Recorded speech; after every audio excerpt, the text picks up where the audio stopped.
Good evening. I'd like to call to order this Brunswick City Commission regular scheduled meeting for Wednesday, December 4th, 2024. Can we please stand for our invocation and pledge of allegiance?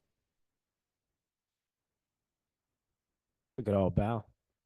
Father God, thank you for this time that we get to come together to spend some time with each other. Have all, I'm sure, come back from spending time with family. Thank you for the time away, the time to recreate our mind and spirit to come back and do the work for our people. We thank you for these opportunities. In your son's name we do pray. Amen. I pledge allegiance to The flag of the United States of America, Republic, one nation, God, indivisible.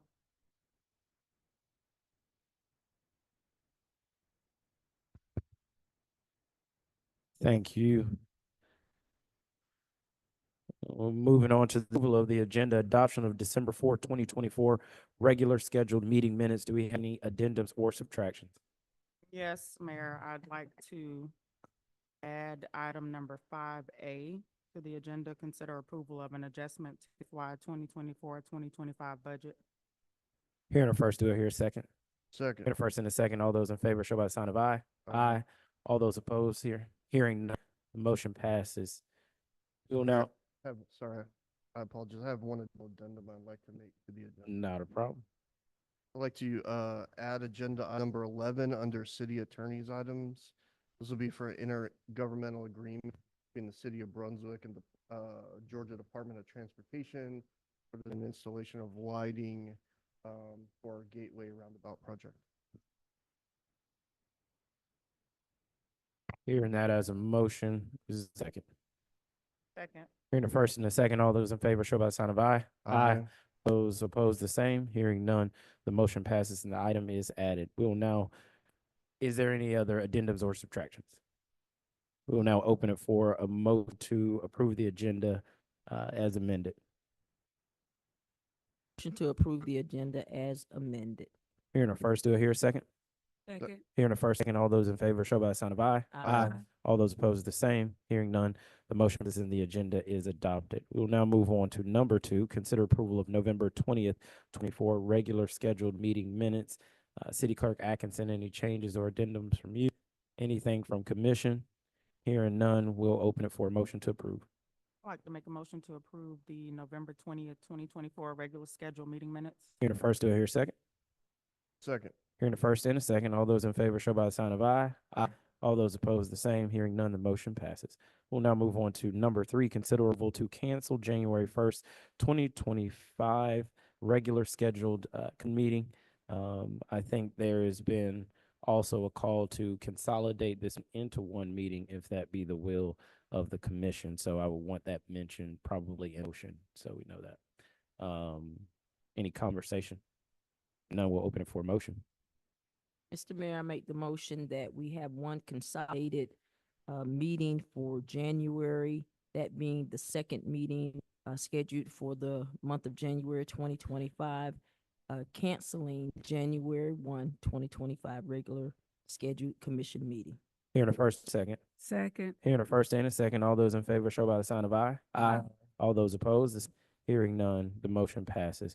We'll now move on to number 4, consider 6 alcohol licenses renewal. Director Hunter.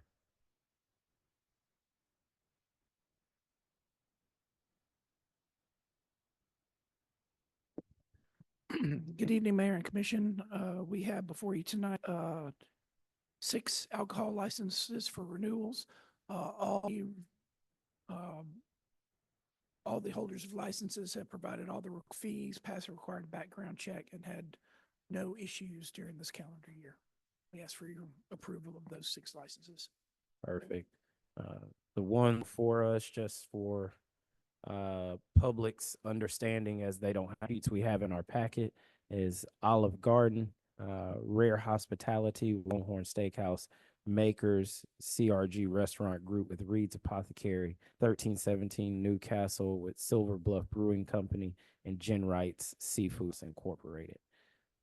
Any comments or questions for Director Hunter? All these licenses remain the same, whether it was beer, wine, Yeah, no changes with any of these. No.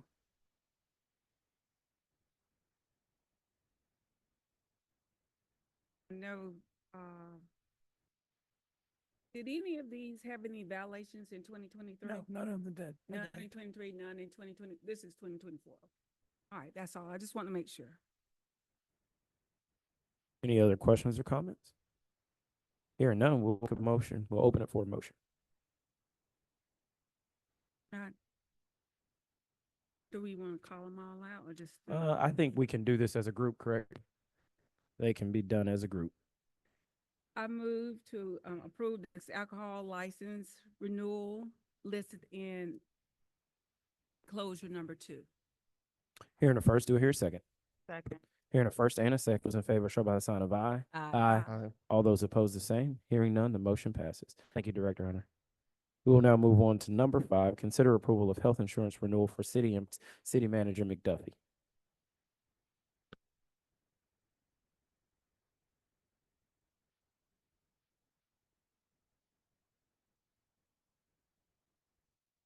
Good evening. Everybody had a great holiday. This is the renewal of our health insurance plan. And as you know, we had presented the initial estimates with the substantial increase in our premium cost for the year. We were able to renegotiate it and put it out, our administrators to see if there was some other plans available. And we were able to get that, not a 30% increase, but a 20% increase. This is due to 2 catastrophic events that we had in our insurance program last year, but we hope to keep our costs down going forward.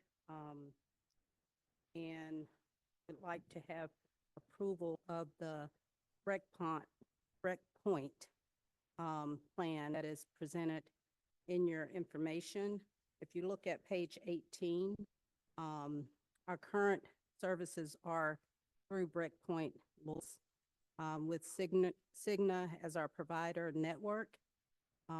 And this is the same company that we will have this year.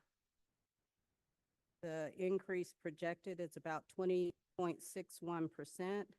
And if you look on page 19, it gives you just a summary of what the employee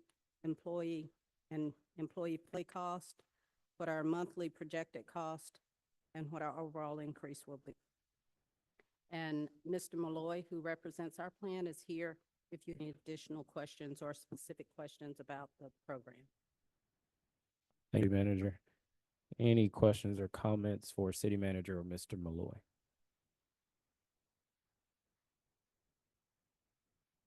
I have one quick question. If you could just call to everyone's attention, and maybe Mr. Malloy is a good question for you, but I'm curious, I know I guess you have this down here that shows us kind of what our trend is. So I'd be curious to see. I know we were high and then had a dip down. So if you can kind of compare that, like as we increase this year, how that compares to say 21, and then what kind of what your projection is maybe for 25 if we don't have a couple catastrophic incidents. Okay. Right. Yeah. So there's information in your packet on page 17 that gives 21 through 24, just in terms of projecting 5. Right. So we were in 21. Is that correct? Saying 1.8. Is that correct? Yes, sir. Okay. Gotcha. And so in 23, we're 1.7, and now we're going up to 1.9, so close to where we're at 21. Okay. Right. Any additional questions or comments? And so, my question is, so this is, in collaboration with prior discussions that we had regarding those specific incidences and the, initial, way in which we were going to proceed with that. We're not going to proceed with that now when we were dealing with the, Good Samaritan. We are. Yes. Okay, so this is inclusive of the Good Samaritan. Okay, but we were able to go back and negotiate down. Yes. Okay, okay. That's what I was wondering. Okay, thank you. Any additional questions or comments? If none, I'd like to second the the notion that I'd love to see, as much as we can projections for 25 into 26 we can get there, just because I think that helps us have some future casting for the coming year. So appreciate that. If I don't hear any other questions, we'll open it for a motion. Mr. Mayor, I'd like to make a motion that we have the health insurance renewal for our wonderful and hardworking city employees. Hearing a, Second. hearing a first and a second. All those in favor show by the sign of aye. Aye.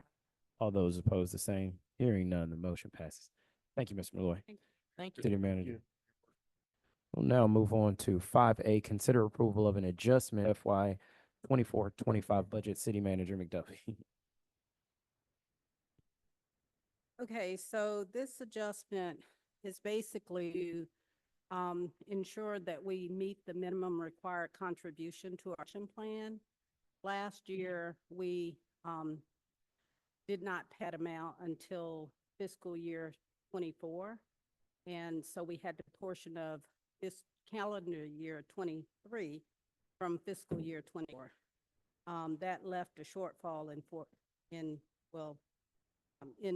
24. So we paid a portion of it, which was $1 million. The minimum contribution estimated by the actuary was $1.4 million, and we paid $1,028,000 as of June. We need to pay the additional $391,000 as of before the end of the year in order to make sure we complete that requirement of minimum contribution for calendar year 24. And I'm asking for that funding to be appropriated out of the reserves or fund balance. As I stated in an email sent, I've looked at where we are for 2024, and we're $1.4 million of revenues over expenditures as of November. And I don't expect any significant changes in those numbers. Questions or comments for City Manager? One question, just want to make sure I have some clarity. So this is for calendar year 2024, it's being paid out of 2025 budget, fiscal year budget. No. Okay, and that's the reason I wanted to show we had money in 2024 fiscal year to cover amount. So it won't impact fiscal year 2025 at all. So that is why we're going into the fund balance to Yes. cover this. Yes. Okay, thank you. That's all. So what you did was you kind of pre-advanced. No? No, there was no pre-advance payment. We have to pay, and we normally at the end of the fiscal year, but we did not have enough No. funding budget for the full payment as of June 30th. Okay, when I talking about the actual payment, I'm talking about like putting some additional funds forward into another account or in another area to anticipate this 391,000 gonna come. Well, no, we didn't set it aside or anything. That's the way the budget ended up. And we, based on last year's operations, general fund primarily, we were $1.4 million over revenues over expenditures. For fiscal year 24. Right. So taking the surplus and applying it to the pension for 24. Right. Some of Because that would have been, it would have been paid in 24 anyway. Right. And that's why, it's basically applicable to the budget year that it would have been paid. taking it from that surplus. And that variation in number from what, from the, just lost the name of the, and that gives us the number. Actuary. Actuary, excuse me. Mhm. Based on a lot of variables, number of staff, number of people that retired, right? That's how that goes. Like he gives us an estimate, we budget off the estimate, And then at the end, when we goes out, then we make an adjustment up or down, however. Well, I don't if think they're we gonna need give to, normally we don't. Okay, Normally, we budget for what, because the actuary normally would give us that number in January. okay. So we have budget, we're preparing our budget March, May, Yep. April, May. So we always pretty much know what that number is to be for the next fiscal year. Gotcha. So are you able now to kind of project for calendar year 2025, whatever additional amount you may need to? Well, they have given us an estimate of $1.3 million for Mhm. calendar The total 2025. year? Yes, Okay. And in comparison to 2020, yes. it was 1.4 for 2024, and it's gone down 1.3. It will go down to 1.3 for 25. That's the estimate that they've given, yes. And No. it varies on the basis of salaries, interest earned, income, contribution from the employees, which is the pickup contributions. And they take all those variables plus any changes in our census. If Mhm. there are people who are hiring, who took out money, who won't no longer be a liability, there are a lot of variables that go into that determination. And I think the reason that it may be low is because we did have a couple of large retirements, where money was taken out. So basically, the estimate based on the other variables, They're gonna lower. Lower. 'Cause I was gonna ask you that because I know in discussions when we were in our meetings, we also went back and did some cleaning up, some older payouts, some other employees that consolidated some things, went in and kind of looked at some records. Did that have anything to do with it? No. no, Okay. those wouldn't have anything because that money's kind of set aside in the Uh-huh. pension fund. So basically, that money's in the pension fund already. And Okay. those particular ones will not change. They're old accounts, Uh-huh. so they basically stay the same. So Okay. they wouldn't have any impact on future liability. Okay. No, I just wanted that the number actually will remain this or increase as long as salaries and employees increase. But the shortfall number is derived from the fees from last 2023 and the shortfall 2024. So it's a combination of that $300 makes up that. But, so it's not really decreased. Like you was thinking like this 13, Mhm. it's not a decrease. It is you just paying for what you didn't pay in all those other years, the year prior, the prior year. It's combined. Well, actually, the projection for next year did decrease from this year.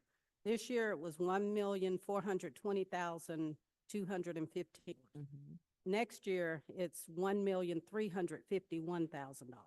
So there is a decrease in the estimate. Okay. That's okay.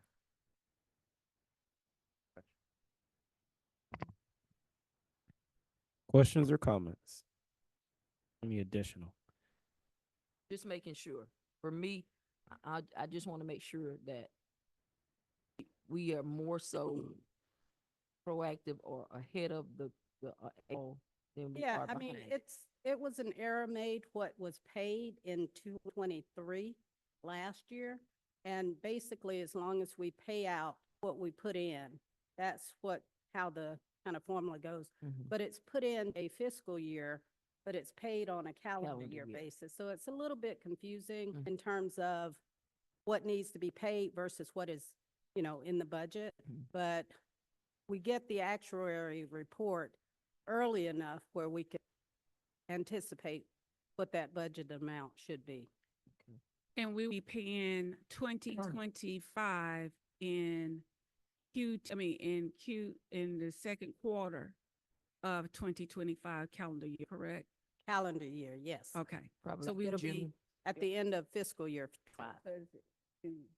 Yeah. So that's like second June. quarter, okay. Which, go ahead. I'm fine, I'm fine. And we pay that so that we can get money in, to the pension fund, so that it can gain interest. Um, Just, I guess Mayor Pro Temp and I just concerned that we want to make sure, like she says, proactive, that we are not here again, just looking As at. long as it's paid, the way it's budgeted, it should be. I Okay. mean, there's no, I mean, I'd say totally, certainly, we will budget based on the estimate, and we will pay it based on that budgeted estimate. And read it right, making sure. Yeah, and that's primarily based upon the estimate that we're given. So our initial infusion into our budget is going to be based on what that actuary report that we Normally, receive in that is January. what, yeah, Okay. that's what we use And then for our budget. if there is some overage, Some catastrophic difference or something, or if some, payment is not made directly as it should, then, but that shouldn't happen. We should be budgeted for, the estimate. Any additional comments or questions? The one that I have is in agreement with both Mayor Pro Tem and Commissioner Williams. That's important to me when I hear kind of a breakdown of the situation that error was made, and what has been done internally to ensure that that error is not made again, if anything has been put in place. Because at the same time, I'm a novice. When I hear the word shortfall, it me in the mindset that we are behind the eight ball. And so if there is something internal that's changed to ensure that error isn't made again, I'd like to know what that is.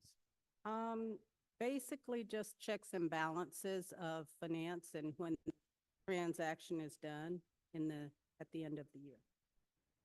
Can you tell me what the error was?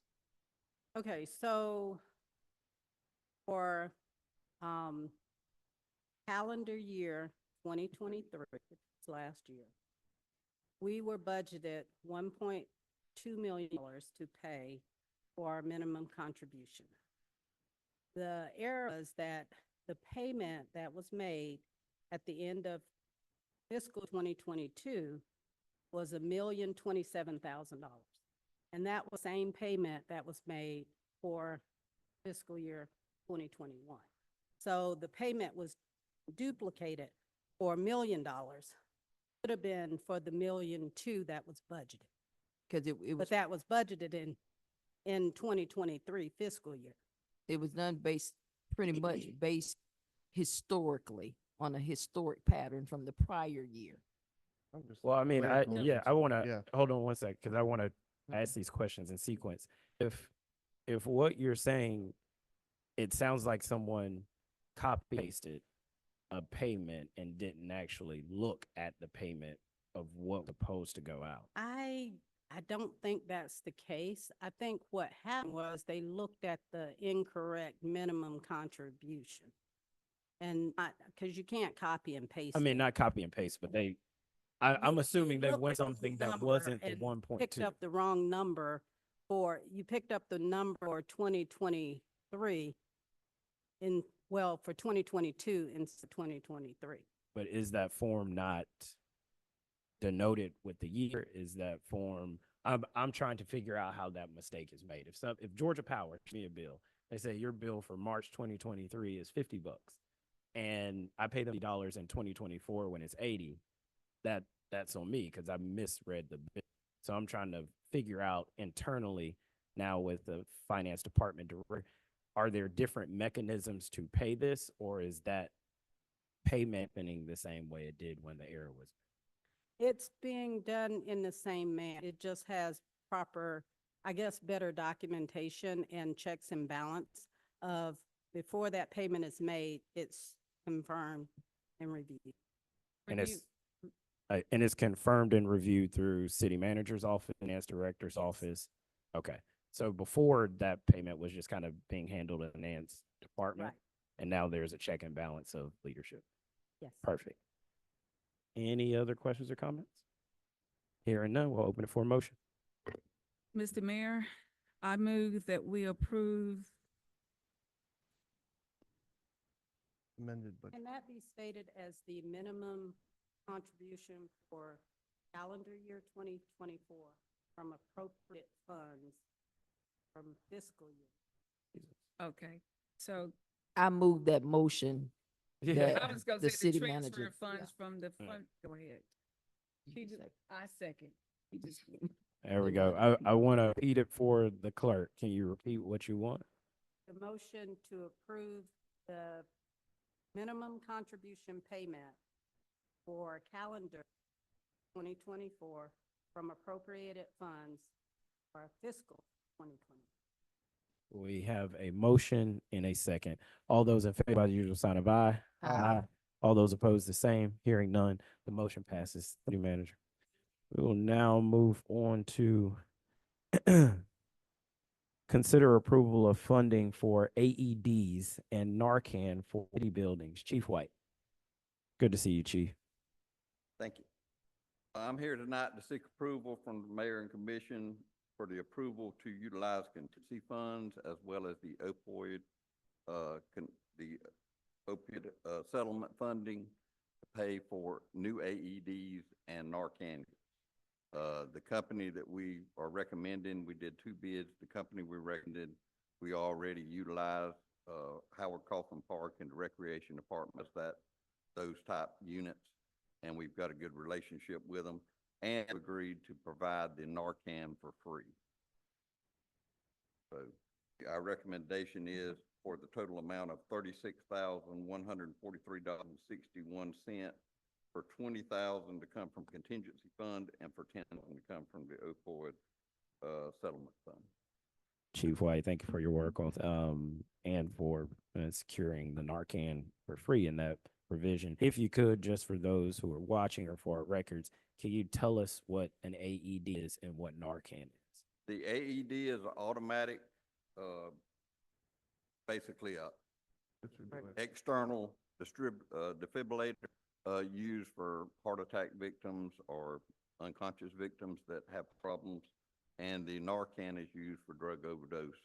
Both have been used extensively throughout Brunswick for different events and have saved lives. Thank you for that, And Chief. we're required by the state to maintain those units in the building. Perfect. Thank you, Chief. Any questions or comments for the chief? I get it. Okay. Which buildings will they be in? Will this one?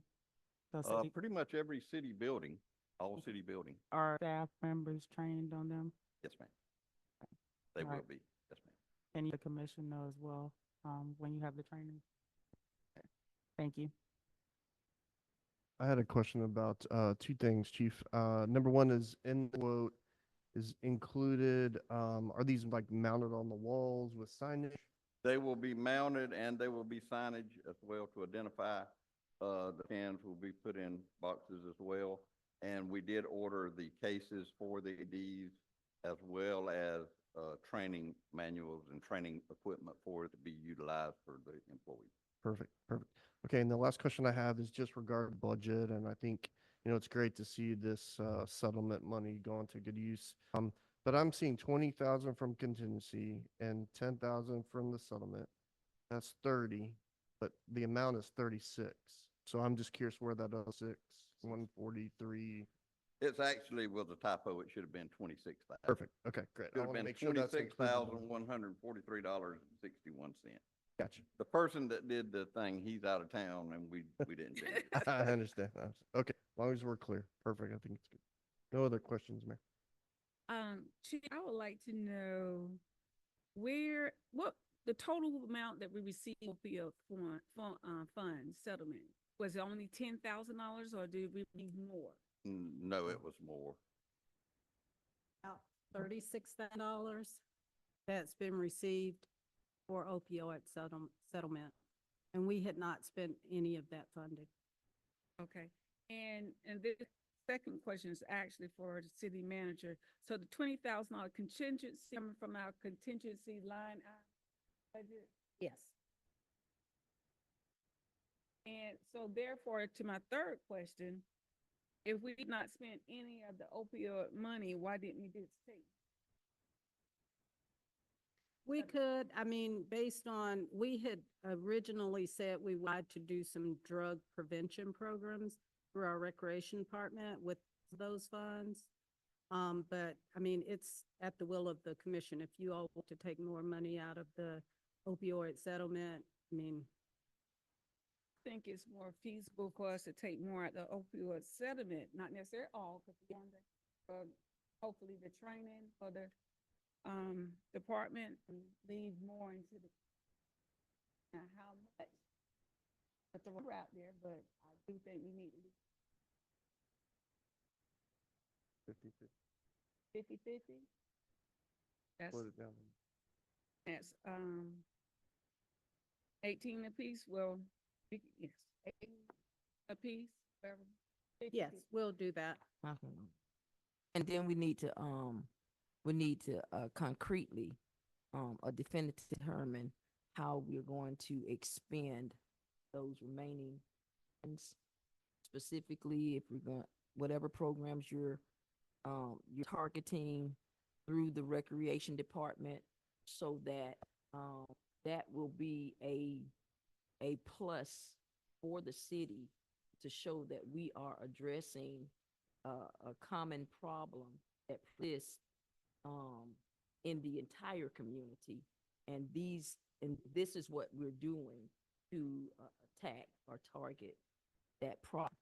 And we're using those specific funds that came out of that opportunity to be able to address these specifics. So if the commissioner, someone has a specific that you want to target it, then now is the time for us to come together and say, this is where we'd like to see a program specified, be it through the fire department, be it through the recreation department. I think it would be very effective to go through the recreation department in conjunction with the fire department, to show that partnership or that team effort between those two, because I consider recreation to be a safe haven, safe place, as well as the safety of the fire department. So I think that would be some specific that we could measure the success of the use of those funds.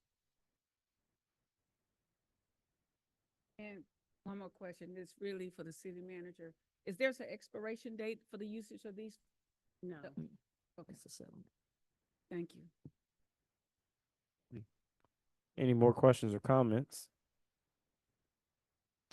Hearing that, yes, the motion would need to identify the 50/50 split. Gotcha.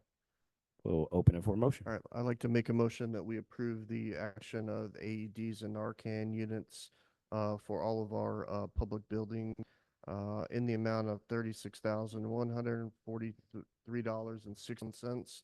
Those funds being allocated 50% from our contingency fund and 50% from the opioid settlement. Here a second. No, he's right.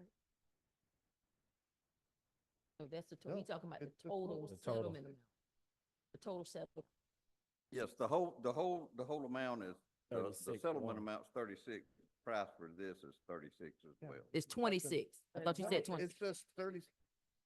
Wait, listen. No. He said that the total settlement is 30 something. This has nothing to do with The Yeah, that. cost the of whole- the AEDs and the Narcans is 26 something. No. I 30, thought you, No. right. I thought he said. Hold on 1 second. In the packet, it has a number of $36,143. $43. And so that is the amount for the package Okay. that for us. And in Lance's or in Commissioner Savy's motion, his amount is correct and his split is correct. So 50/50 split. So the full amount that the payout is what's in the packet. I don't want to. Okay, I'm still confused because I thought he hit down the No. whole $10,000. You can, it's in your, yeah. Right. Yeah, I know what's right there, but I thought he said it was No. a typo. No, what he Yeah. said was that Yeah.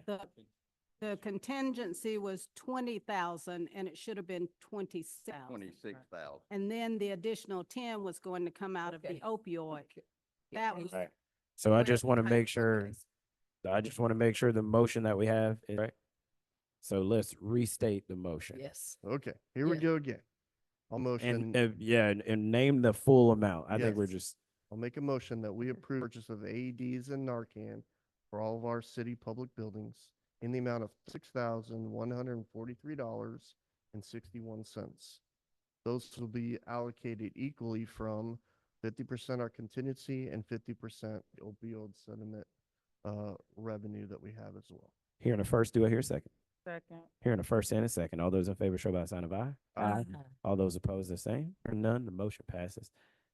Thank you. You're up here one more time. Consider approval of lease for fire truck. Chief White. Yes, sir. This one will be a tad bit more expensive. But we are here. Get 36,000, right?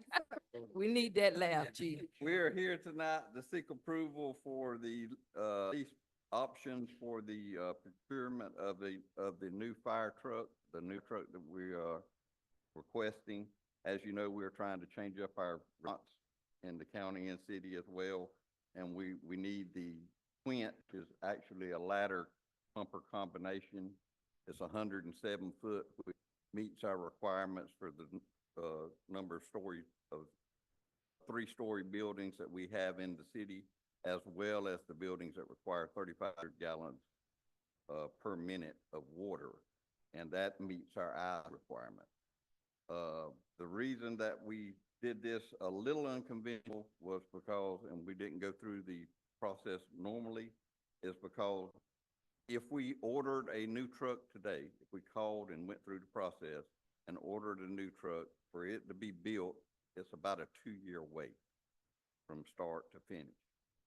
We were able to find one that was on the line another city had turned down due to whatever reason, and we were able to ask for that truck along with 5 other cities.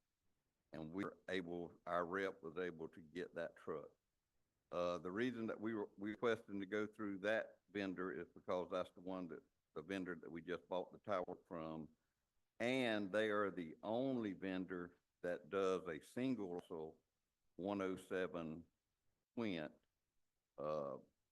Reason we want a single axle is because the tower truck has a dual axles, and it's a lot of wear and tear on tires. So single axle is going to be less of a maintenance cost, and we want to go with single axle. Our recommendation is to use leasing two, which we've done our due diligence, went through Sourcewell with the bids. We also went through the finance committee meeting, and we want to make sure that the payments, the 13 payments, 30 years of payments, the first 3 payments will be made out of SPLOST, or recommended to be made out of SPLOST, which will cover the $182,103.06 for 3 years, with the possibility managers going to work with GMA to see if we can refinance that truck at some point in time in that 3 years to get it with GMA, which would be a 0% interest. Perfect, Chief. Thank you for your work on this. Any questions or comments from the commission? Chief, thank you. Listen, I do have a couple quick questions. Emma, give me the total of the truck altogether. It'll be 1.7 million. Okay. And is this a strict lease plan, or is this a lease purchase? It's a lease purchase. At the end of the 13 years, if we kept it with this lease company, we would own the We truck don't know. outright. Okay, perfect. A equipment standpoint, can you tell me a little bit? It hold 4 firefighters is like a double cab, like what we currently have? Is it more? No, it's actually a Quint, and it will hold 6 personnel I got in the cab of the truck, and like I have a 107-foot ladder. Where the truck that we have now, which is the 21-year-old truck, is a 75-foot ladder. Okay. Due to the buildings here, St. Mark's Tower, the hospital, they're 5 stories. We need our. So this would give us 2 ladder trucks to get to the highest It'll give us buildings a that we have. power truck for rescue, give us a ladder truck for fire. Firefight. Okay, perfect. And then not to bring up a little bit of a sore subject, but will this new apparatus fit okay in our current in with Yes. our current configuration the way we have it? Yes, sir. The actual truck is actually, only about a half a foot longer than the current ladder truck due to the way they construct them. I got you. And the height is an issue for the The bay height, and all and that. the height is lower too, because of the way they construct the ladder configuration. Awesome. And then will this also, the single axle, forgive me for all the questions, but will the single axle truck also give us better access with some of our streets and neighborhoods and? It'll give us a better turn radius as well. Okay, perfect. Thank you. Looking forward to seeing it. And if this is approved, we will be removing the ladder truck, the old ladder truck, as well as one of the engines is being used out at training ground. Those will be turned in for surplus. Okay, and so we'll get a little bit of residual revenue Possibly back, sell, a little bit. whatever. Any questions or comments? Okay. She has a more extensive question. My question only, just so the public can know, because I know it might be brought up. What's the difference with the truck and the truck that we received about 3 years ago? I'm only asking. Yeah, the tower truck has a bucket on the end. Okay. And basically, the tower truck is more for industrial purposes. As you know, when we had the Nova fire, we had to call the truck from Jacksonville. That's the truck that we called. That's the bucket with the dual nozzles, and you can pump more foam off of it, things of that nature. Okay. So that's more of a rescue truck versus a industrial truck. The Quint is more of a residential structure, which can be used in taller building. But the line that we purchased, it can also be used on taller. Correct. buildings. It still Okay. has has a 105 ladder. Okay. Or a 105 ladder attached to the tower. Okay, Chief, let me ask this question. How many years of the truck expected life expectancy usage of the new truck? If we purchase the new one, Mm-hmm. if it's took care of, you can get 25 years of service out of one if that holds up. Okay. And the next question, I think you may not be able to answer, but you can.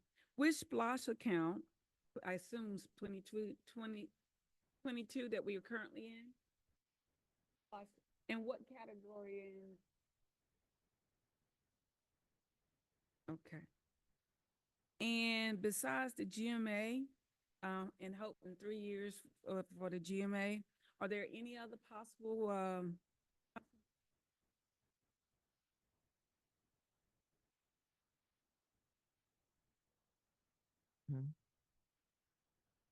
thank you so much, Chief.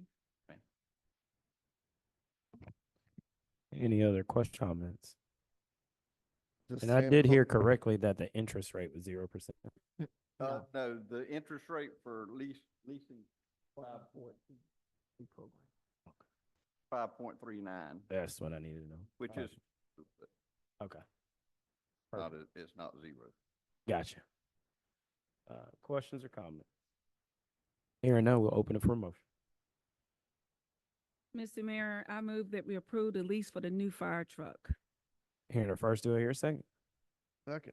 Hearing a first and a second. All those in favor show by the sign of aye. Aye. Aye. All those opposed, the same. Hearing none, the motion passes. Thank you, Chief. Thank you. Just on a informational note, the tower truck going to be down for a little while due to a maintenance issue. It's going to have to be recertified. We're sending it back to Forsyth. It'll be there probably 3 or 4 weeks. We do have our other ladder truck that's in service, and we have the county backing us up right now. Thank you. Appreciate that. Is it okay with Santa Claus? Do that all worked out with the whole parade? Be on the ladder truck, but we will make it. He's got a Great. ride. All right, good. That's important. Thank you. Thank you. We'll now move on to number 8, consider approval of intergovernmental agreement between City of Brunswick and County. Director Albertson. Good Good evening. This is an item for a intergovernmental agreement with Glenn County for a cost sharing of a portion of sidewalk along 4th Street. County has a current contract in process to construct a sidewalk from 4th Street going east along from Mariners Way along Fourth Street going east. Mariner is the road that turns into the college there, Hampton and Mariners Way at the, their sidewalk project is going east from there toward Highway 17. That project is underway, and they're actually probably be completing it before too long. You know, they went through the bid process, competitive bidding process. Swindell Construction was their low bidder on that. Swindell Construction has done work for us. We've been very happy with their work. What we would like to do is implement an amendment to their contract to include the area of the 4th Street between Altama and Mariners Way, west of Mariners Way. There's a sidewalk there now, which is only a 5-foot wide sidewalk. It's settled in places, very disjointed, upheaved by roots in several places.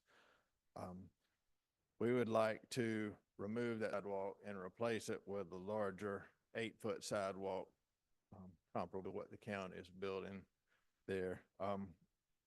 So we would like to, like I said, implement a amendment to their contract, and then this change order would authorize us to pay for the cost of that construction amendment or contract amendment for that segment of sidewalk. So I have our attorney's been reviewing the agreement, and if approved here tonight, then we would go get on county's agenda. We've had discussions with them. They've gotten, you know, verbal approval for staff of moving this through the intergovernmental agreement on their side and the contract. So we would need to get it officially on their commission agenda and get it from them at their next commission meeting. Thank you, Director. Any comments or questions? I have a couple, and I would like to commend Garrow and staff and Brian for working on this. I brought this to their attention probably 6 months ago as the county was to do this project with some SPLOST dollars that I became aware of.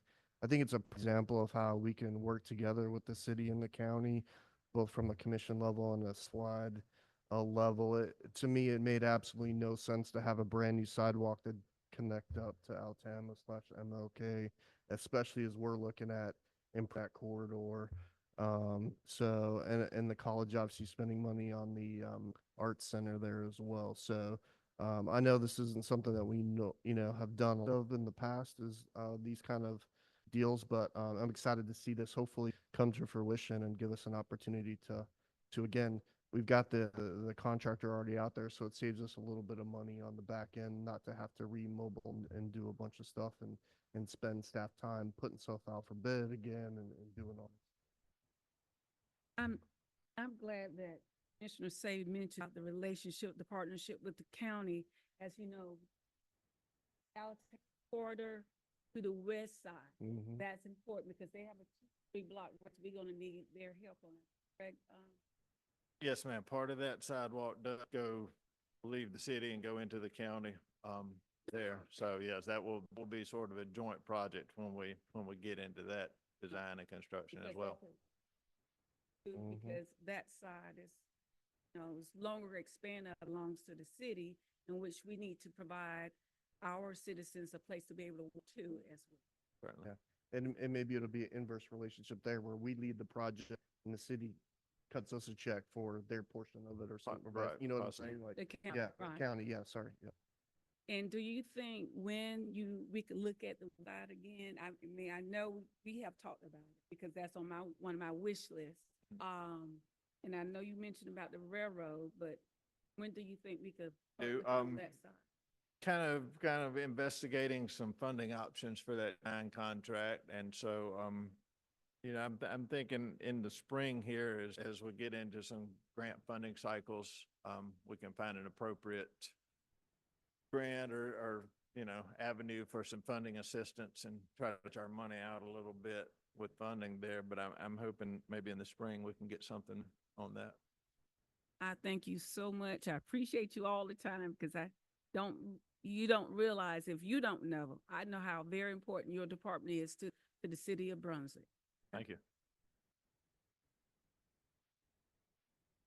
So the county project is going from Mariners Way all the way to the fire station, or stopping at the, stadium road there by the health department, do you know?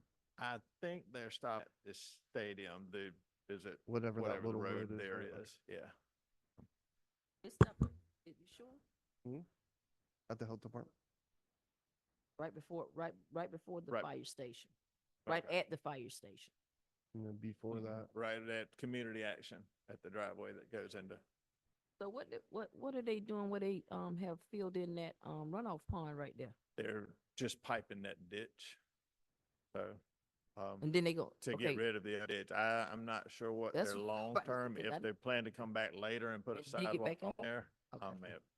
That okay, may so, be. so they're gonna put pipes in there, cause they filled it. I just came from by there earlier today. Yes, ma'am. They have piped that ditch, put a pipe, that open ditch and Uh-huh. filling it. And that's two separate projects for them. That's a separate project from the sidewalk project. Okay, cause I just assumed it Had was two separate Right. contractors and two Okay. separate. I did not say that we worked out this cost of this contract amendment with the contractor. Our cost for this project would be $152,522.50, which would come from our SPOS 22 funding for sidewalks. We had initiated $1.1 million there. We spent about $200,000 there. So we had sufficient funding in the SPOS for the project. And so I know we, just piggybacking off of Commissioner, Atkinson Williams, and we discussed this in the Finance Committee. Asked that question, regarding a potential date that we are going to be starting to really aggressively pursuing that sidewalk project on the west side of Altown. But what's the projection? So I'm thinking that the GAMPO funding through the BAT, which we've used for some other projects, sidewalk and trail projects, traffic ditch. I'm thinking that may be a suitable vehicle for design that trail from Altama over to Newcastle 341. That's a 80-20 funded source. They would pay 80% of the, we'd match 20%. That program has two opportunities for application, one in the spring and one in the fall. So that's thinking we can hopefully hop in on that spring application of that and maybe get in on that and if we can get that funding in place. And then get that design moving on that sidewalk. Okay, yeah, cause and when you did that, it took me back to Highway 17. And the monies we were going to initially invest into that area. And so now we have this west side area, that we need to start picking up and being a little aggressive on too, so. With those monies, what did we ever say about those monies? The reallocation? The 17, we decided to go, we kind of backed off the alignment that was out in the marsh. The cost got too, we're working with the designers, trying to bring that alignment. They've given us some idea about bringing that alignment closer to the highway. Mhm. They require a little bit of traffic movement, shifting some traffic lanes to create enough space there for that trail. Still, it's a fairly expensive project. So working through some options there, trying to bring costs down and try to find something that's suitable there. So I hope to bring that back to you maybe after the holidays and, decide a little more and see if that's something we like better and want to continue with at a lower cost or, kind of see where we're at with that. Okay, So, and we are continuing to secure the community input. We change the initial perspective of how we were going to be pursuing that trail in that area. And I'm looking at Ms. Collins out of my peripheral. right. part of the GDOT funding, we've got GDOT funding for that. Part of that process involves a public information open house, a lot of communication with the public. Certainly communicating our ideas to them, getting feedback, and, you know, having their input as we move along in that process. Okay. Thank you, Gavin. Any additional comments or questions? Just a couple from me, just so I kind of understand it. In the finance meeting, there was a conversation about the legality of it, and I just want to have some on the record background that is clear.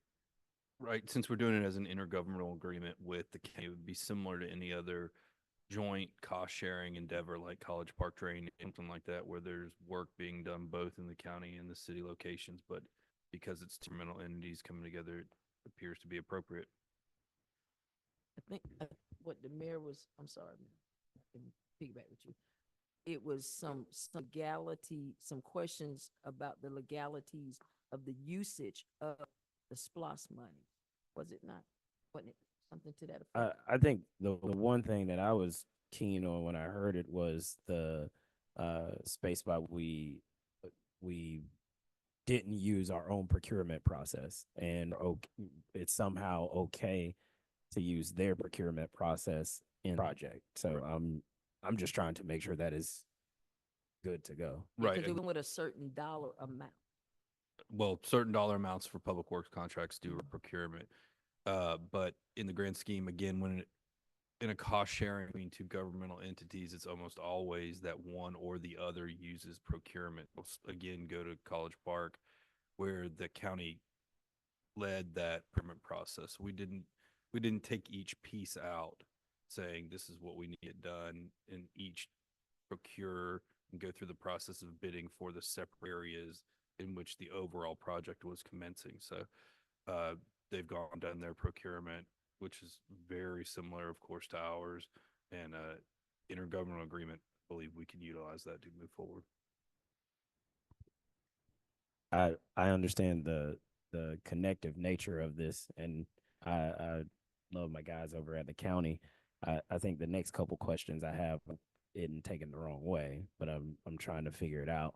One, I'm glad that it's legally okay with the motion or paperwork.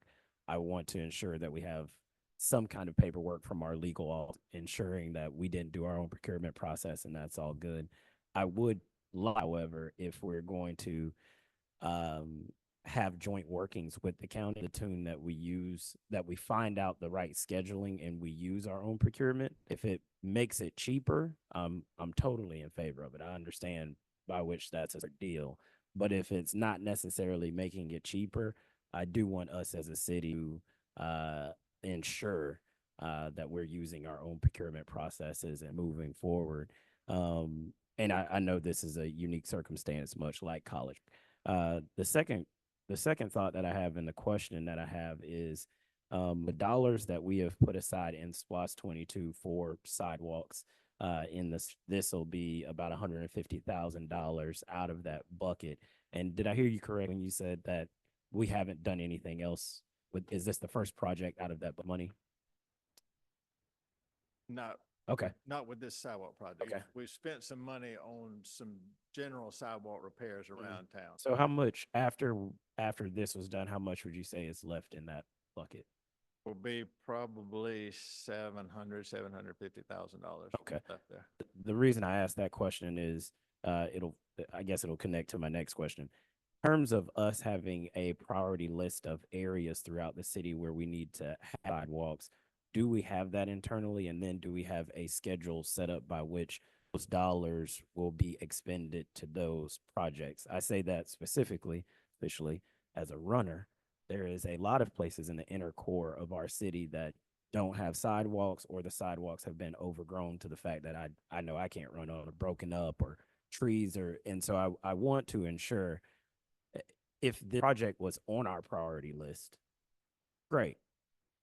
If the project wasn't on our priority list, and we just saw it as an opportunity, then I would want to ensure that that priority list is being worked on if it's there, and ensuring that we work on both of them at the same time. I understand I understand the need to ensure around the college area with new investment in that area, there's a need for sidewalks, but I also want to ensure streets that don't get that attention have a plan by which we're going to do that work. We do maintain a list of areas that sidewalks need repair, need, major repair and new sidewalks in the area where maybe blocks or multiple blocks at a time are missing. So, we're kind of working through that list.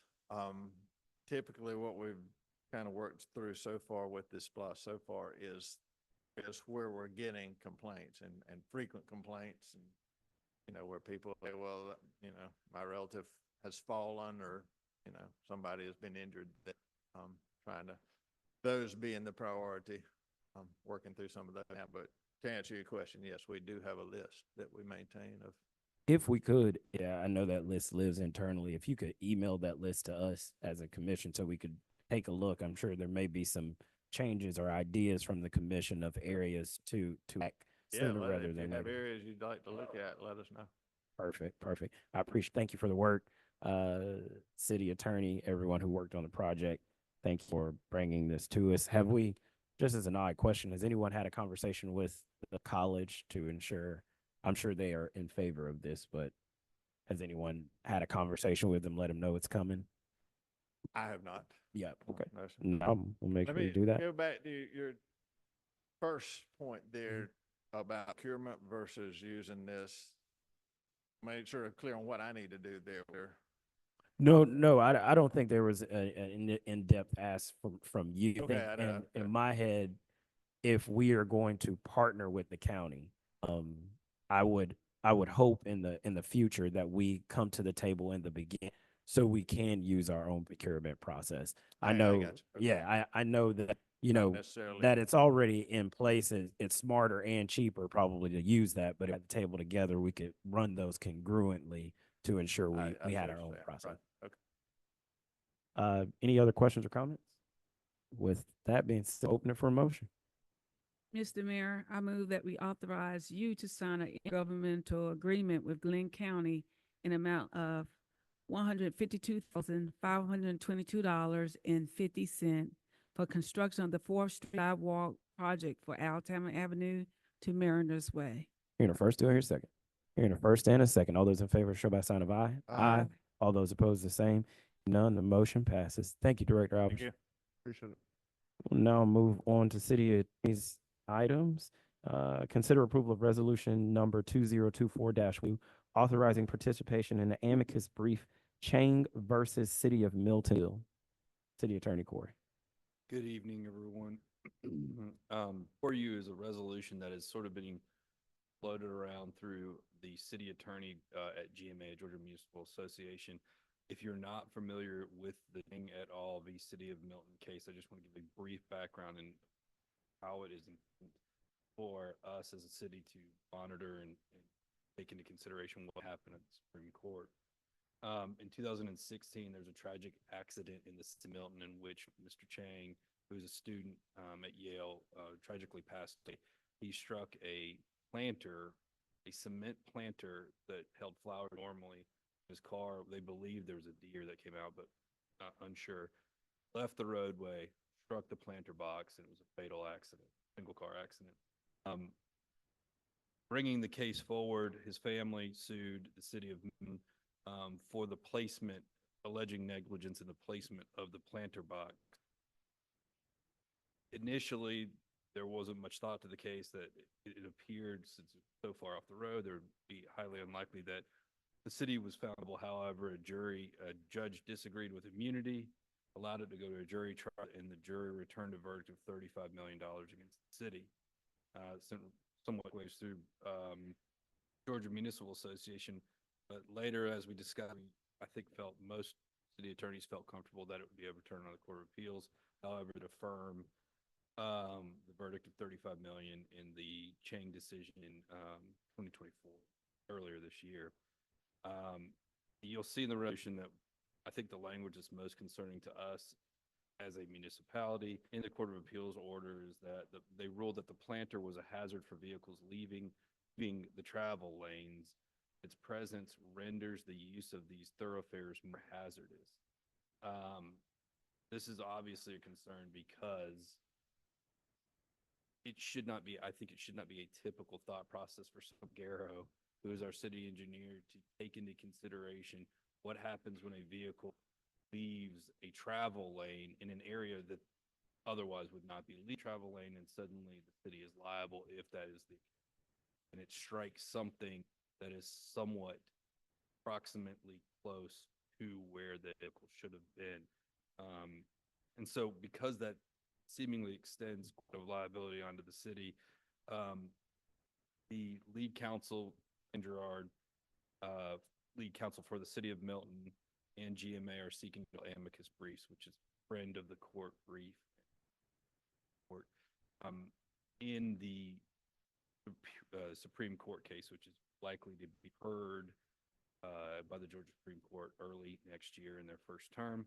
They are seeking support from other municipalities all throughout the state. King St. Mary's are considering this, I believe, this week, and I expect that they will move. Woodbine will be considering it in the next 2 weeks. There has been, from what I gather when I got the email, most cities are taking this into consideration and approving it. And so I thought it would be appropriate for us to bring it forward. We are a member of Georgia Interlocal Risk Management Agency, GIRMA. It does provide our insurance. And when you see a verdict like this, you have to take into consideration how it might affect every member of that Interlocal Risk Management Agency, for all the other cities that are in that group. And so I have it before you tonight, asking that it be approved, and so that Brunswick would be added to the names of the cities that are supporting the amicus. Questions or comments? Mayor, can I provide a comment? I attended a meeting with GMS last week on legislative policy. And basically, as the city of Milton, the city of Brunswick has very, very, what I would say, limited, if any, immunity. And something like this could be catastrophic. I think that the city of Milton's budget was about $35 million a year. So anything, and the other thing, being in the beautiful city of Brunswick, we not only have planters, but we have a lot of trees and other things that are near our right of ways. So I don't know how far this would extend, but it is certainly something that we should take heed and be very considerate of the impacts on our city. Thank you. Thank you, City Manager. Any additional questions or comments? Hearing none, we'll open it for question. I make a motion that we authorize, Mr. Mayor, for you to sign this, resolution 24-12. Hearing the first, do I hear a second? Second. Hearing the first and the second, all those in favor show by sign of aye. Aye. All those opposed, the same. Hearing none, motion passes. We'll now move on to number 10, a discussion item. Proposed ordinance 1084, blight tax ordinance. I think John and me, this is more than a blight tax ordinance amendment. This is when John and I started this project, it was intended just to be the implementation of what's commonly referred to as the blight tax. But in looking at how other cities have done this, we elected to sort of rewrite our chapter 12 to make it housing and building regulations, consolidate a lot of the stuff that's sort of spread or broken throughout our current orders. We're likely to be taking all of it out of chapter 5, and what you see is new chapter 12, housing building regulation. Over the past 2 weeks, John Jones, our building official, and I have sort of fine-toothed gone this with a comb to sure as best we can. It is 75 pages long, I understand. We have put everything in place that we feel like would be a consolidated chapter where if you are seeking information as it pertains to whether it's residential or commercial, whether Or it is industrial. nuisance, derelict property, historic preservation, if it pertains to a building, a code, permit, code enforcement in general, that you would go to 12 and make that, and have the ability to look at only chapter 20, determining what you need to do. And so, for those reasons, you look at Article 1 is building and housing code that is relocated here. It's a gone through, I want to go all of it. I go page by page. I assume that's not the intent of the commission tonight. But essentially that first article is the re-implementation development of any new building codes that we felt were necessary, and the area which our DRT team, or excuse me, those that attend DRT from the city, John and Chris and the building official would work out of anyone seeking permit to renovate, new builds, new construction, commercial or residential. I think more important, and I'll scroll past that, is the now be adopting, or if this, I know this is a discussion today, as we will have a reading of this at the December 18th meeting, but sorry. Attorney Corey, who will assess the fees for the, bite tax? Or do we have a set case? Factor of 7, yeah, the Just millage. 7%? So that's what I'll get down to. If we just want to get into the blight tax, I'd be happy to do that. Yes. Factor of 7, whatever. What?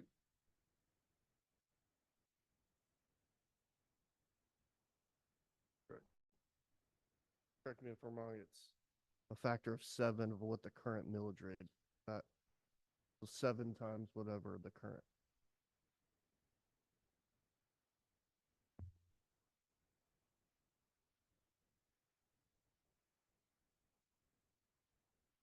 How was that determined? There 7, That is what the law provides. put the law. There's discretion in determining how much you want to put on in there, but it's selected. So if there's a change, please let me know and we'll make sure. What, I mean, I hate to say it, but what page? 44, Page? Article 3, City of Blighted Property Ordinance. I do think point of discussion, and for those online, if we could lay out factor of 10, what that actually means, so people. You would take standard mill rate that is assessed to that property and you would multiply it by 7. So new millage would be 7 times the standard City of Brunswick millage. Your bill could see a potential of being multiplied by 7. That's what they want to, that's what I think they want to know. Yep. Been a long time, probably since some of us in math, and we say the factor of 7, say multiplied by times That's greater. correct. And if you, that is contained in section 12-73, ad valorem tax increase. And the next on 74, the identification. And so that will go through that once an inspection completed. This process is quasi judicial, and I've taught it, but it's not as judicial as if we were going forward with derelict, pretty nuisance action. I think everybody, I've said this a million times over, how much legal there are to jump through when you are demolishing a property. We have to go through, title search, naming interested parties, providing services on them, hearings, going before the judge, ultimately to get a property. The blight tax is much different in that once it's identified by cities that it is a blighted property, we provide notice to the owner of property. They have been identified as a blighted property, and they essentially have 2 options. One, to come and put together a plan very quickly, because they will have 1 year, if they do not appeal, where they will have a rate of 7 to normal Brunswick rate. They can come in and work with John's office to together a plan, a redevelopment plan, where they are going to show how they're going to bring that property up. the blight condition that it is in. Their second option is going to be to go through the quasi judicial hearing where they'll provide an appeal letter where there will be a hearing held in municipal court where a municipal court judge preside over it. And we will present evidence as to why the determination was made that is a property, and they will provide whatever evidence they want to put forward as to why it is a blighted property. If they go through that entire process and judge holds it, that would be permanent, subject to them actually file a lawsuit in the Superior Court. But it would remain, once the municipal court rules, a property until someone tells us otherwise. In doing that, I think it's important to take into consideration identifying a blighted property is going to be, John would go through conditions of the property. Looks like a duck, it's a duck. I mean, I don't know what evidence would be presented at an appeal hearing to say it's actually not that blighted. A lot of the stuff John said is, it's not that bad, don't worry about it. So I would expect if there are individuals that are truly concerned about their property, I think most would immediately contact John and try to put together some sort of redevelopment plan for the property. And upon doing that and then showing proper completion and satisfaction of that plan, which would come off after 1 year, and it would go back to the regular rate. Be moved from the block property identified. Is light in the eye of the beholder? I wouldn't say necessarily. I get John's and his team, There's a whole check. utilizing the conditions that are forth in the ordinance and make a determination of blight. I So- just wanted you Right. to spell that out. He's just going to walk out. What's say, blighted to you might not be blighted to somebody I else. agree. A treasure. I agree. And right. if you look at section 12-72, there is a definite blighted property. John would have to work within that code and make a determination, uninhabited, unsafe, abandoned, inadequate provisions for ventilation, light, air, sanitation, imminent harm to life or other property caused by fire, flood, hurricane, tornado, et cetera, et cetera. The EPA has deemed it to be unsafe, repeated illegal activity. It's very similar to what a nuisance property would be. Fair. I was just gonna add, a fallback for us, or the building department and code enforcement, are the state regulated building codes that have been adopted. So everything that we document with these properties is tied back to one of those building codes. So if whether it's the International Residential Property, the building code, or the property maintenance code.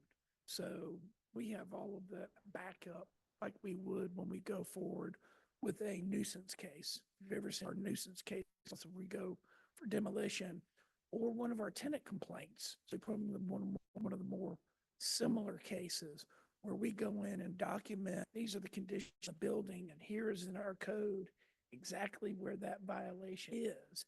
And you need to remedy these things. It'll be a pretty hefty documentation process. I got two quick things. One, you mentioned that the millage rate returns after it's deemed and inspected by our department. It's not a blighted property. I believe there was some additional language that I wanted some clarification on, that they have the option of getting a discounted millage rate based on the amount that they invest to rehab the property. Is that correct? Yes, it's in 12, I believe it's 12.75, the decent tax rate. It's like increments of 25,000, they get a half percentage or something. It's a half percentage, I gotcha. 0.5, so multiplying or millage times 0.5. That is in the event, of course, that had gone through. So multiplying or subtracting? A factor of 0.5. I guess my question is like, it says factor, that means multiply, but I thought the interpretation was that it would, because the incentive was if you invest in your property, then let's $50,000, that would be 1 point. So my interpret was that would be for a period of time, you would pay 1 less the millage rate. If it was If depending it- the amount. Okay, but I guess the question is, just review that factor number, if factors the word, or if it needs to be like subtract. Are you following me? Yeah, I mean, it would be a factor to say, Is it a negative 0.5 then? yes. Okay. Like you would be I don't know. rather I- 7 times the millage, 0.5. multiplying the millage 0.5 would cause a reduction. I get you. Okay, got And you. the reduction's limited to 4 years if they're eligible. Perfect. And I do think that it's discretionary by commission. But I guess my point being that we understand that this is going to be interpreted somewhat as a negative ordinance, but from my perspective, this there's, is incentive, and there's some incentives built into this ordinance to encourage people to spend money fixing up the property. The other question I had, just want to clarify, is, as I read through it, I've heard tonight mentioned both residential and commercial properties. My interpretation is this also applies for industrial properties, i.e. if I have a site that is contaminated and not being developed, that it can be deemed a blighted property and the 7-factor applied. Is that? Okay, thank you. will be brought within this.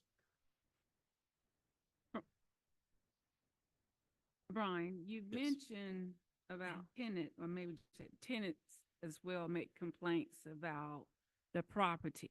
Tenant gets generated through 2 code enforcement, yes. Code enforcement. So they, all this is well and done, and Commissioner Rowe just mentioned this, so, but is there any protection, the tenant, like, you get the landlord gets the blight tag, and they do the improvements, and they pass the call on to the tenants, I and then think we have more issues compound. that or- would probably, that's a good question, actually, because there is, in the past 5 years, there was the recent pass by the governor that prohibits retaliation by a landlord or the tenant who's generated a complaint.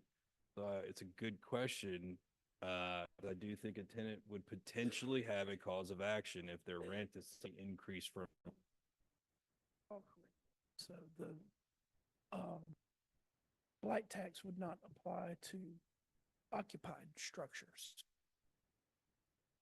So if it is deemed a habitable structure, you're not going to be facing a blacks. So a landlord not be passing on anything or kicking them out of the building if it's a habitable structure. Well, see, now If it is an uninhabitable structure, that starts to get into an area where I think also going to have to look at partnerships. We deal with this on a limited basis currently with our tenant complaints, where we find conditions that are uninhabitable. It's not been common. I can only think of 3 cases in the 9 years I've been here. And in one of those cases, it was conditions caused by the tenant. But we go to pretty high lengths as a staff to work to not put people on the street. So it would not be something that happens in an immediate sense where we in and find the conditions. It has to be incredibly bad for us to shut things down immediately. But we reach out to our partners in the community when we find those conditions, work to find places for those people to move to. that's why I say Yeah. light is in the eye of the beholder. But you might they may not be considering that there have by been a all couple of descriptions cases. and definitions, Yeah. occupied or not occupied.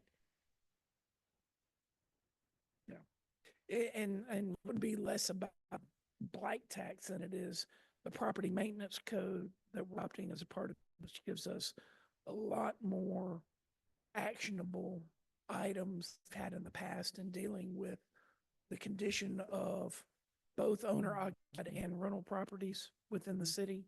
And, you know, we're gonna have to have a lot, we're gonna have a lot of work. And that's just what you face when we're dealing with some conditions that we. Yeah, and I know you said property management. I wrote down property ownership accountability. Out of that. Any additional questions or comments through discussion of proposed ordinance 1084? City Attorney Corey, can you tell us the steps? Next step, if it's the will of the commission, would be that we ask Madam Clerk to advertise this in the newspaper for the December 18th meeting, in which we'll present it for a second reading for approval. I obviously will be more than willing. I know Commissioner Saby has already put in some comments that we're going to make tweaks. They're not substantive, but they make sense. So if there are other comments or questions from the commission, we'd be happy to field them. Wonderful. Any comments or questions before we move on to number 11? I do want to say to my commission, thank you for all of the work that you all done to press this issue, to keep us moving forward in this issue. It's been by you all leadership. You have gotten it this far, and I like the fact that we are closing out 24, hopefully getting this done and moving into 2025, being able to exit properties here in Brunswick. So thank you all for your leadership as we can move that down. Number 11, intergovernmental agreement between Brunswick and Georgia Department of Transportation. And I know this is an addition that Gara and I talked actually this morning. I'm not trying to ambush you guys with it doesn't have a financial component to it, but I did want to see if we could get it placed. It is a intergovernmental lighting agreement between Georgia Department of Transportation and the city of Brunswick. It relates to the lighting package that we were looking to design and install when the roundabout work at the entrance to the city, G Street and the peninsula of Bay Street. Thank you. When that work needs to be designed, there is obviously going to be a great need lighting. Essentially, and Garo, I believe, is still here, and he might have to come in, but there were essentially two options here. Number one is that the city be able to design and install the lighting project themselves, like ourselves, which I believe would be have the to not only control the design but control the budget. We would be going through our own procurement processes, like was said earlier. The second option would be that GDOT design for and install the lighting project with the city getting a check back to GDOT for the costs related to that. So I think there's more with intergovernmental agreement, provides more local control for us. Right.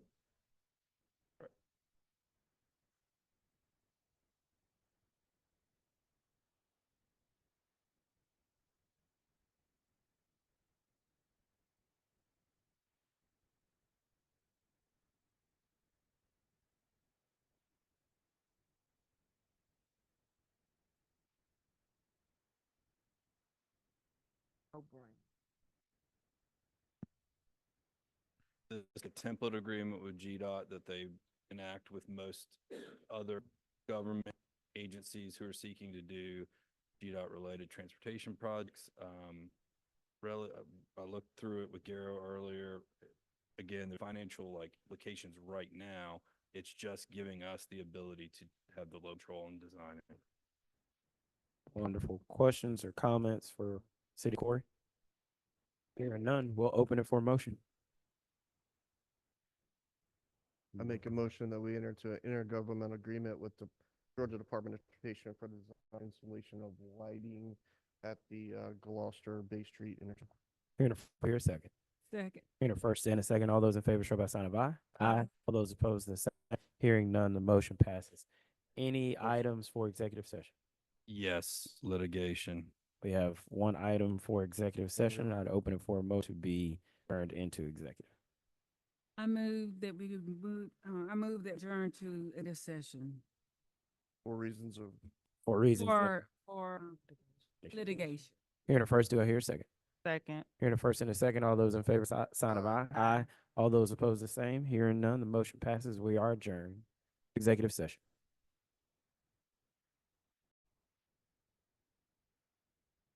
We are back from executive session. No action was taken. We will now open a motion to adjourn. Mr. Mayor, make a motion to adjourn. Hearing the first, do I hear a second? First and second, all those in favor, show by a sign of aye. All those opposed, the same. None. The motion passed. Adjourned.